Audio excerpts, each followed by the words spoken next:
指明了方向，也为我们妥处边界的问题啊，那么注入了动力。我们看到在年底的时候，第23次的特代的会晤，谈得很好，我们就。Now the live visuals which are coming in of NSA Ajit Doval meeting Wang Yi, and in fact he is the Chinese foreign minister after having met Dr. S. Jaishankar yesterday. Today he is having this meeting. You can see delegation level talks which are happening.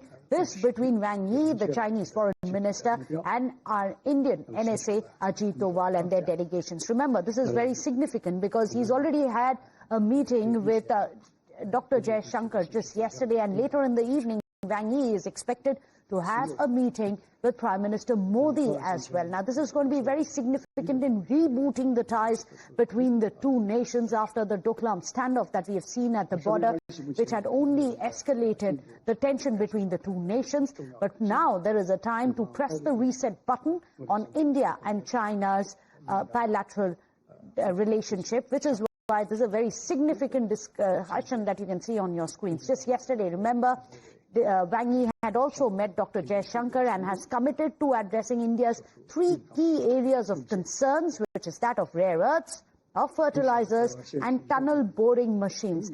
Well, sources are telling us that the foreign minister of China has said that China will be providing this kind of attention that is required by India's requirement in these 3 crucial areas specifically. Remember, he's on a 2-day visit, the Chinese foreign minister. He's met, of course, the first meeting he had was yesterday with his counterpart in India, Dr. Jaishankar. Right now, even as we speak, he's speaking to Ajit Doval, and he is in the evening also going to meet Prime Minister Modi. Remember, earlier in the day, you had Ajit Doval after the meeting saying that in the initial comments that he made is that economic and trade issues as well as pilgrimage, people-to-people contact, river data sharing, border trade connectivity and bilateral exchanges have been key.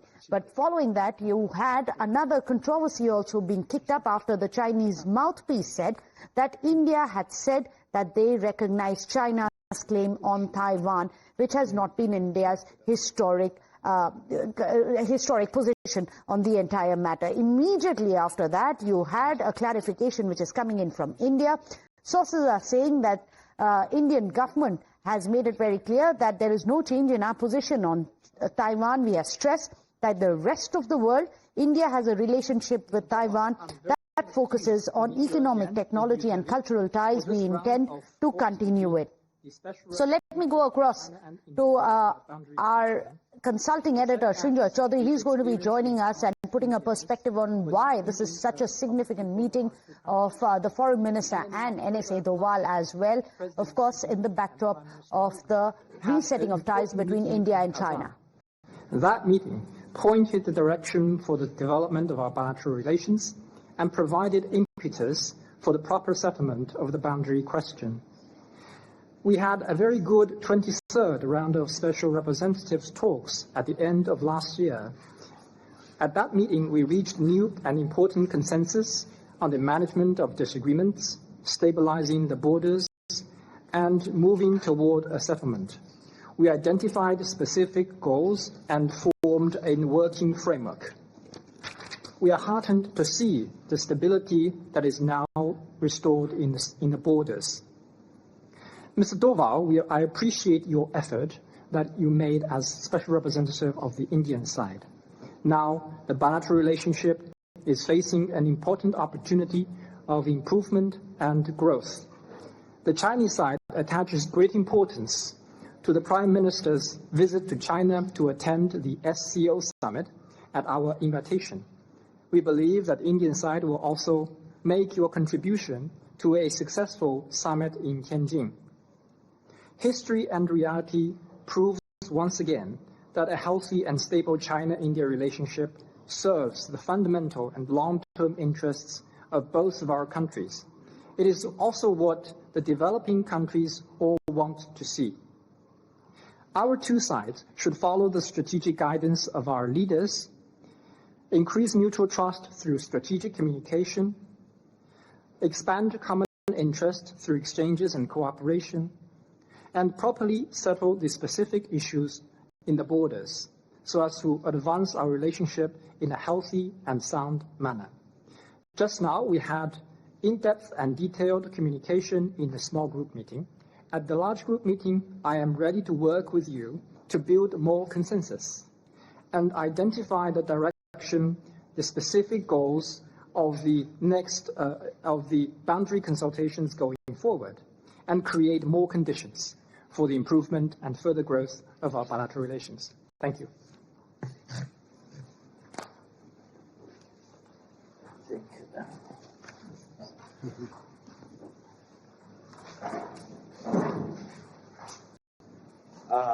Excellency, let me take this opportunity to introduce members of my delegation. Okay. On my right, 介绍我的代表团。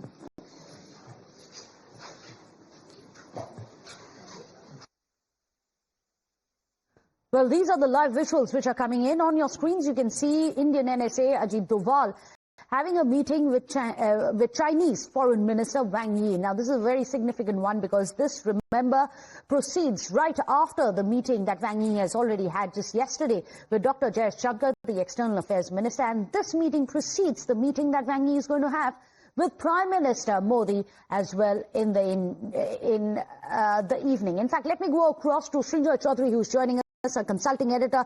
The significance of this meeting, the series of meeting that Wang Yi is having with not just the NSA, with the External Affairs Minister. In the evening, it's going to be Prime Minister Modi as well, in resetting the ties after the Galwan strain that we've seen between the two nations. Srinjoy? All these meetings are important.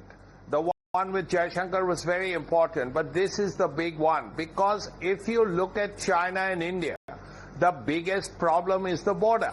And let's not forget that at this point right now, while there have been meetings between colonels and brigadiers and even a major general meeting 7 to 10 days ago, and the fact that there is no tension on the border, there is no belligerence, all of that is very good.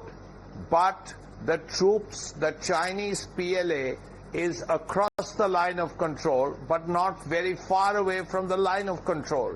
Yes, admittedly, they have thinned out, which means the troop concentrations have come down, but nevertheless that they are there. And the most important thing that Ajit Doval and Wang Yi, the two SRs, have to do is really ensure that troops on both sides go back to their original positions. And that can happen if there is a nod from the highest level, because there is an issue of trust. Now, this trust deficit has to be sorted out. And once this is sorted out, the rest of the relationship, the trade deficit, investment, closer ties between the people, communications, all of that can fall in place. But the border is the most extremely important. And once the troops go back to their original positions, then normalcy will prevail in the relationship. Absolutely. But Srinjoy, this is also going to be very significant, isn't it, if Prime Minister does go for the SCO summit, which is going to be held in China. And that'll be an interesting one to watch out for, because news agencies have reported that the Prime Minister is going to be going there. However, there's no official confirmation yet. No. All these meetings that are being held, the fact that Wang Yi has come, the fact that these meetings have been held is a build-up to that big meeting that is likely to happen. There's no official confirmation. There's likely to happen between Xi Jinping and Prime Minister Modi. Now a significant one. Sorry to interrupt you, Srinjoy. I'll just come back to you. Let's listen in to what Ajit Doval, the National Security Advisor of India, had to say after this meeting. Listen in. a very warm welcome. Thank you very much for being here. I had a wonderful meeting, the last round in Beijing, and I'm very happy that since then, in the last 9 months, there has been an upward trend. Borders have been quiet. There have been peace and tranquility. Our bilateral engagements have been more substantial. And we are most grateful to our leaders who, in Kazan, in October last, were able to set a new trend. And we have profited a lot since then. The new environment that has been created has helped us in moving ahead in the various areas that we were working on. I'm very hopeful that, like the last one, this 24th Special Representative level talks would be equally successful.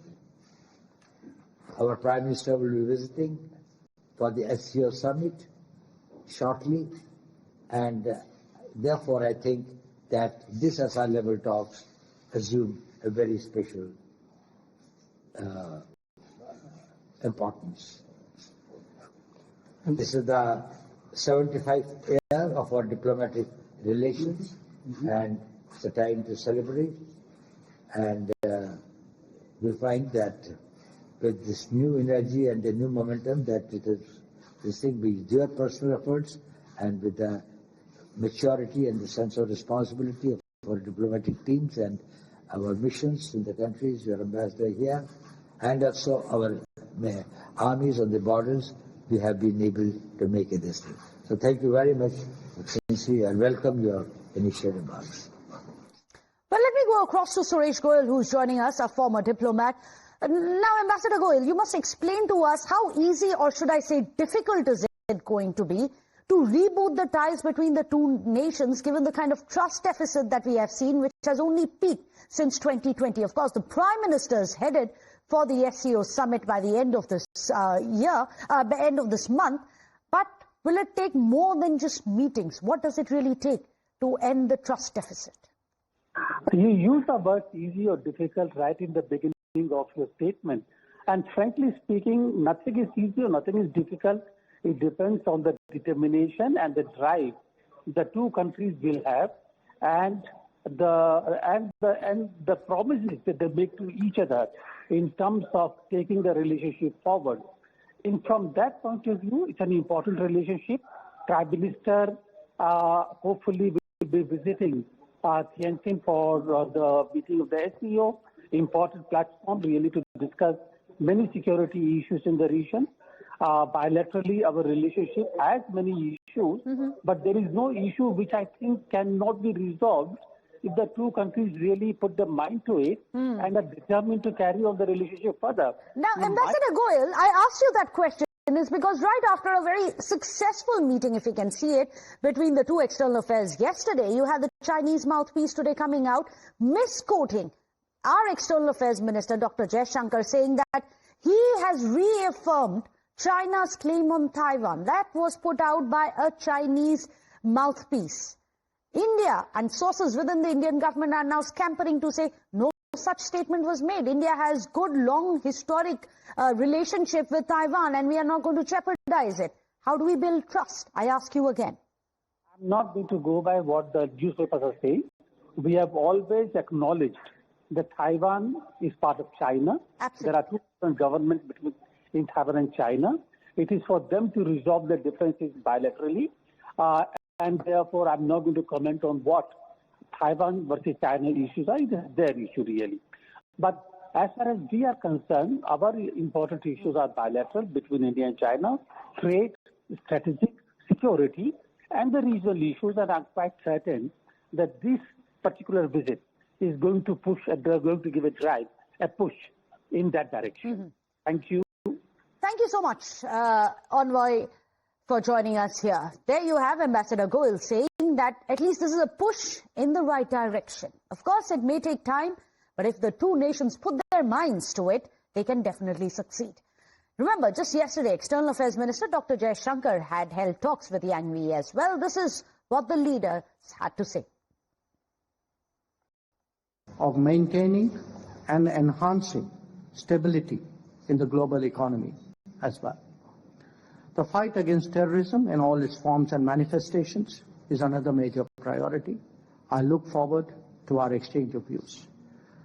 Overall, it is our expectation that our discussions would contribute to building a stable, cooperative, and forward-looking relationship between India and China, one that serves both our interests and addresses our concerns. You are visiting India, Excellency, shortly before the SCO summit that China is hosting in Tianjin. We have worked closely with the Chinese side during its presidency. We maintained peace and tranquility in the border areas and resumed the Indian pilgrimage to the Mount Garampochi and Lake Napayonzo in the Xizang Autonomous Region. We showed them up confidence to dispel interference, expand cooperation, and to further consolidate the momentum of improvement and development of China-India relations, so that while pursuing our respective rejuvenation, we can contribute to each other's success and provide the most needed certainty and stability to Asia and the world. Well, right after that meeting, the top sources have told us that China has